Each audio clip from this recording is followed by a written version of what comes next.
उधर सुखद के इलाके भैंस कॉलोनी में गुज़श्ता रोज शहरी से होने वाली लूटमार की सीसीटीवी फुटेज मंजर पर आ गई और फुटेज में मोटरसाइकिल सवार दो मुलजमान को छीना झपटी करते हुए वाज़ेह तौर पर देखा जा सकता है। मजीद इस बारे में जान लेते हैं। हमारे नुमाइंदे कादर अब्बासी हमारे साथ मौजूद है। कादर, बताइएगा, फुटेज सामने आ गई है, पुलिस ने क्या कार्रवाई की है अब तक? जी बिल्कुल, कराची के इलाके सुकन भैंस कॉलोनी में गुज़श्ता रोज एक शहरी से लूटमार की वारदात हुई। सीसीटीवी फुटेज में वाज़ेह तौर पर देखा जा सकता है कि मोटरसाइकिल सवार दो मुलजिमान शहरी को असला दिखाकर लूट रहे हैं।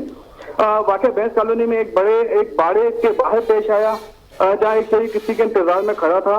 उसी दौरान दो नामालूम मुलजिमान मोटरसाइकिल पर सवार पीछे से नमदार हुए। दोनों मुलजिमान ने शलवार कमीज पहन रखी थी, जिनमें से एक मुलजिम मोटरसाइकिल से उतरकर शहरी के करीब पहुंचा।